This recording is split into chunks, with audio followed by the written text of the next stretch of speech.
Little wavy hair and light brown hair, so soft, like a feather, with beautiful brown eyes. And then someone said, "Hola," and I couldn't even turn, and I don't remember nothing. I got up off the floor and I didn't see my child. Someone took him from me.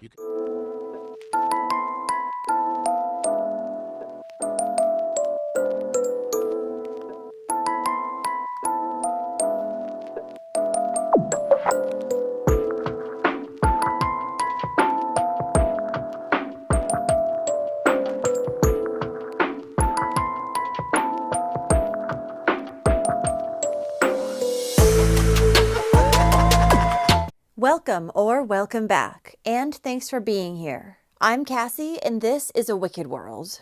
The story I have for you today is one that's very recent and still ongoing, about a 7-month-old little boy whose mother said that she was attacked and her son abducted in the middle of a parking lot. But it appears that that may just be a fabricated tale that she and the boy's father made up. This is the story of Emmanuel Haro.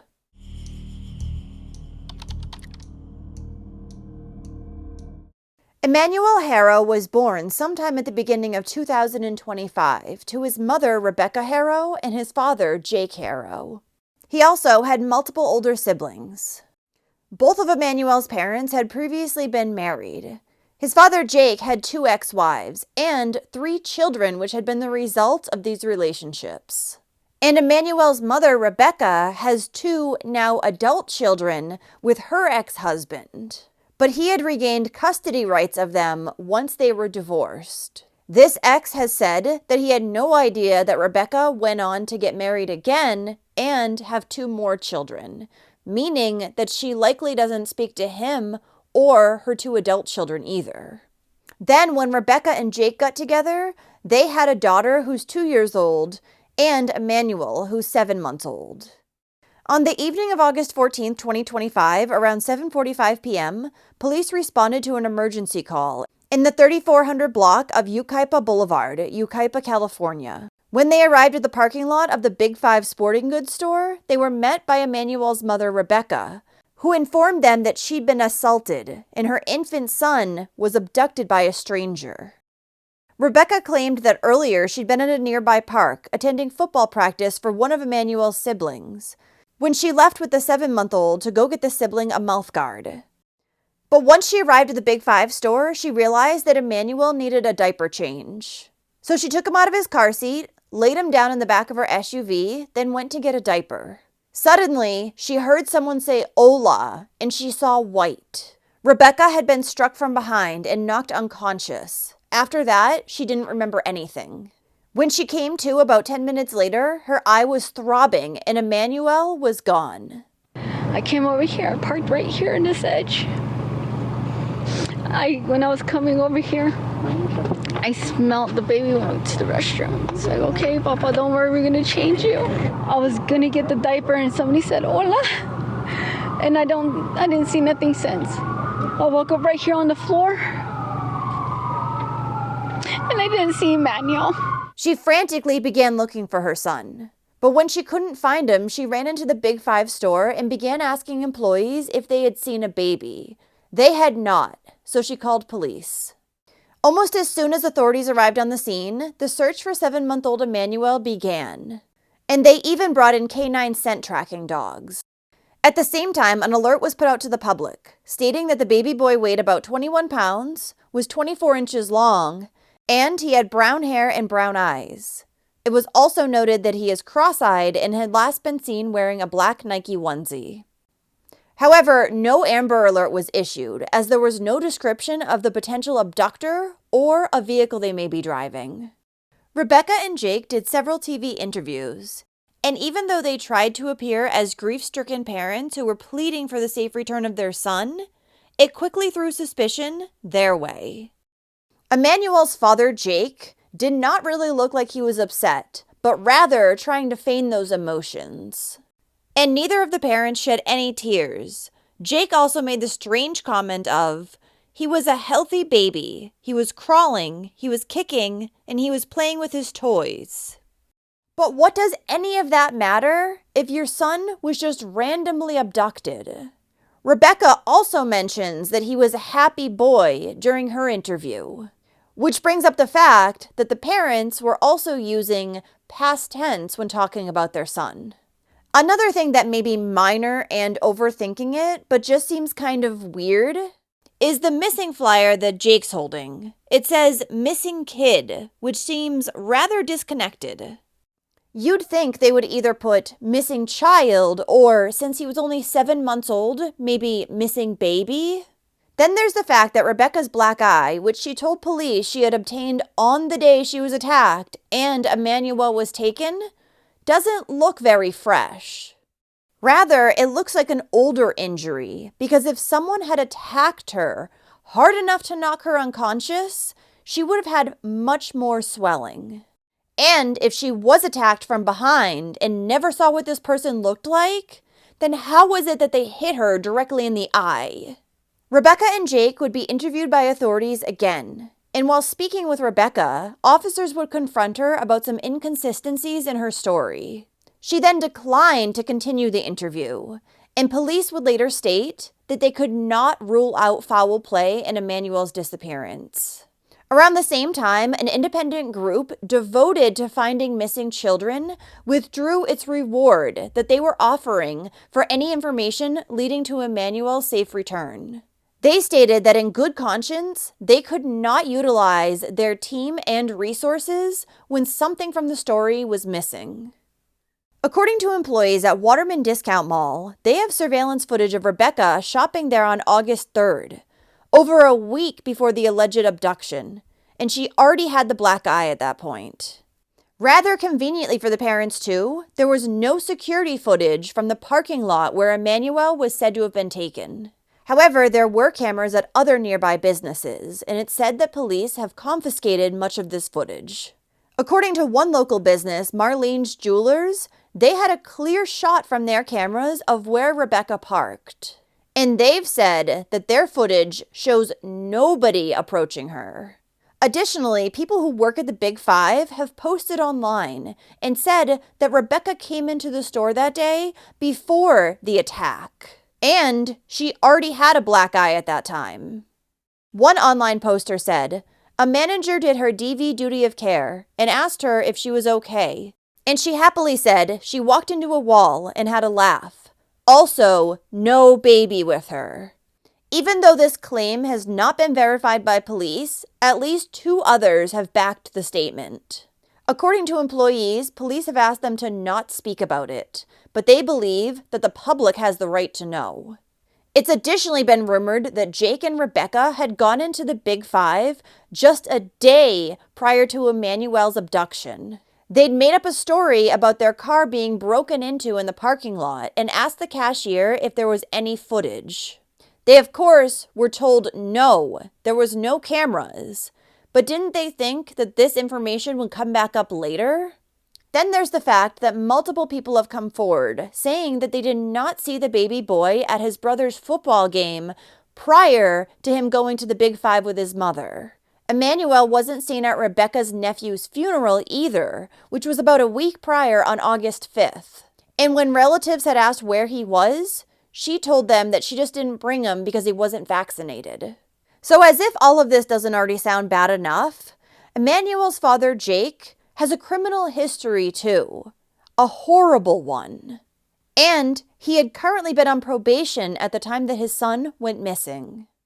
Back in 2018, Jake was arrested in Hemet, California, on charges of willful child cruelty, and he was convicted on these charges in June of 2023.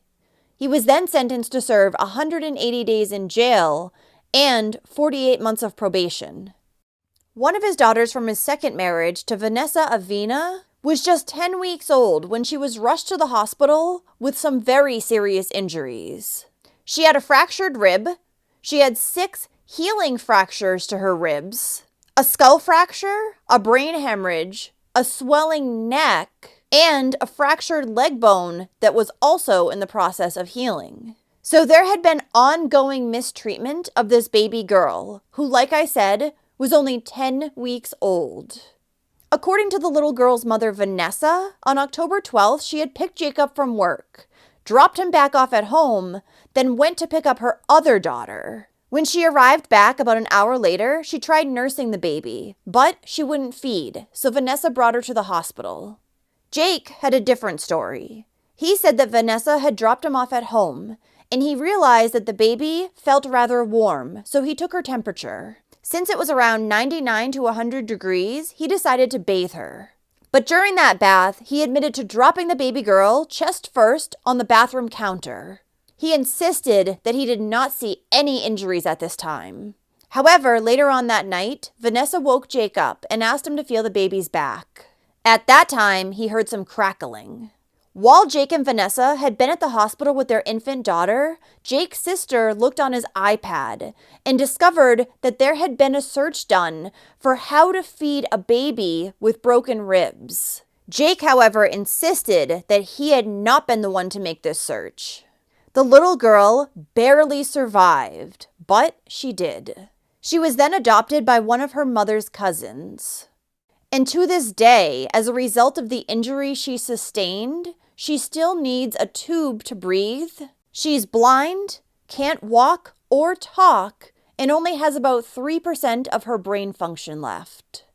The cousin who adopted this little girl also adopted Jake's son from his marriage to Vanessa. And the cousin said that the little boy was born with fetal alcohol syndrome. So how was it that Jake was ever allowed to go on and have more children without Child Protective Services immediately intervening and doing something about it? Now, violence is something that's prevalent in Rebecca's side of the family too, because her brother James is currently serving time for a first-degree murder conviction. In 2017, he murdered his girlfriend, Jalen Amanda Keith. James rendered her unconscious before he put her in the bathtub and shot her in the head, during which time he hid behind a shower curtain to avoid getting hit with any blood spatter. When he called emergency services, he told them that Jalen had done it to herself while he was sleeping. He'd been awoken by a strange popping noise, which he originally thought was the air conditioner. It then took him about 10 to 20 minutes to find Jalen. The thing is, the couple's apartment was only 430 square feet, and the bathroom in which he had found his girlfriend deceased was in clear view of the bed where James claimed to have been. So it couldn't have taken him 10 to 20 minutes to find her. She had also texted her family the day before, saying that her gun enthusiast boyfriend had gone psycho on her. James ended up being sentenced to 50 years to life. Another thing that's making Emmanuel's parents look very guilty in this case are the pictures of the baby boy. There are very few recent photos of Emmanuel, and in the ones we've seen, something just doesn't look right with the 7-month-old. While his family insists that he just has a lazy eye, look at these newborn photos of him. Not only are they taken from the front angle, but Emmanuel looks like a normal, happy, healthy baby. But as he gets older, he starts to look rather lifeless and unhappy. This has led many to speculate that the 7-month-old had been shaken in the past, and quite possibly already had some sort of brain damage at the time that he went missing. You can also see in this photo where Emmanuel is laying with his mother Rebecca that he looks very rigid. His muscle tone does not look normal. And hypertonia is a condition that's characterized by increased muscle tone, leading to stiffness and restricted movement. It's also a possible symptom of shaken baby syndrome. In yet another picture, you can see what appears to be bruising near Emmanuel's eye and on his chest. Had Emmanuel been shaken weeks or maybe even months prior to him going missing, and his health was on the decline, but his parents refused to get him any medical attention because they wanted to protect Jake? Regardless of all this public scrutiny, Jake's family has been defending him. His sister made a video which she posted on social media, and she says that Emmanuel's parents loved him and that he was a happy and healthy little boy who just had a lazy eye. Emmanuel's grandmother additionally stated that she believes the couple is innocent and that investigators asked Rebecca to take a lie detector test, but Jake refused to until he had a lawyer. They're not going to hurt that baby. That couple were just homebodies. She says investigators have questioned the couple twice. She can't handle it anymore. She's been without her baby since yesterday afternoon. If you have my grandson, please give it to his mom. She's going crazy. Please have mercy on her. The grandmother also admitted that Emmanuel didn't have any vaccinations, something that his mother Rebecca had told relatives at the funeral too. While this could just be a parent's choice, I think that it's likely that the 7-month-old was not vaccinated because they didn't want to bring him to the doctors out of fear that they would see he had already been injured. Emmanuel's family has publicly said that the last time they saw him was about a month ago. On August 18th, police put out a statement letting the public know that the Haro's home in Cabazon, California, about 25 minutes from the Big Five store in Yucaipa, has been searched several times. Law enforcement also brought in cadaver-sniffing dogs, seized Jake's vehicle, and also took his and Rebecca's cell phones. Emmanuel's 2-year-old sister has been removed from the home too, and both Rebecca and Jake have retained separate lawyers. It's been said by one reporter who claims to have insider information that the couple had security cameras throughout their property, but when police went to seize this footage, it had all been mysteriously deleted. Now, according to Jake's attorney, detectives showed him and Rebecca surveillance footage that had been taken at a liquor store across the street. He says it shows someone falling down and getting back up, which according to him corroborates Rebecca's story. However, falling down and just getting back up was not what she claimed. There was no mention of any other adult being seen in the video, or of anyone attacking her.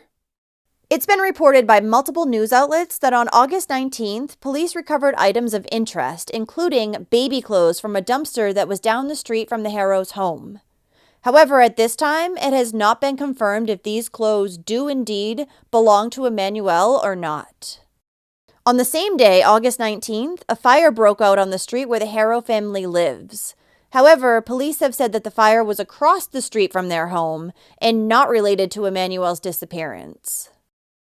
Another interesting piece of information is that Jake's first wife, Isabel Gonzalez, has recently filed a DV restraining order against him in regards to her and his oldest son. Then, on the afternoon of Friday, August 22nd, officers showed up at the Haro family home and placed both Rebecca and Jake under arrest. They've been charged with homicide. So looking at all the information that we have in this case, I would say it's highly unlikely that little Emmanuel is found alive. In my opinion, he's probably been dead for weeks and was disposed of long before Rebecca claimed she was attacked in the parking lot. Thank you to all the patrons of A Wicked World. Now, there's even more of A Wicked World on Patreon, so check it out on patreon.com/awickedworld. Or use the Patreon app. You'll have access to exclusive videos each month and more. Any support truly helps to make sure the victims are never forgotten and to highlight the shortcomings of society associated with each case. Do you have a suggestion for a story you'd like to see me cover? If so, send me an email to awickedworldtruecrime@gmail.com.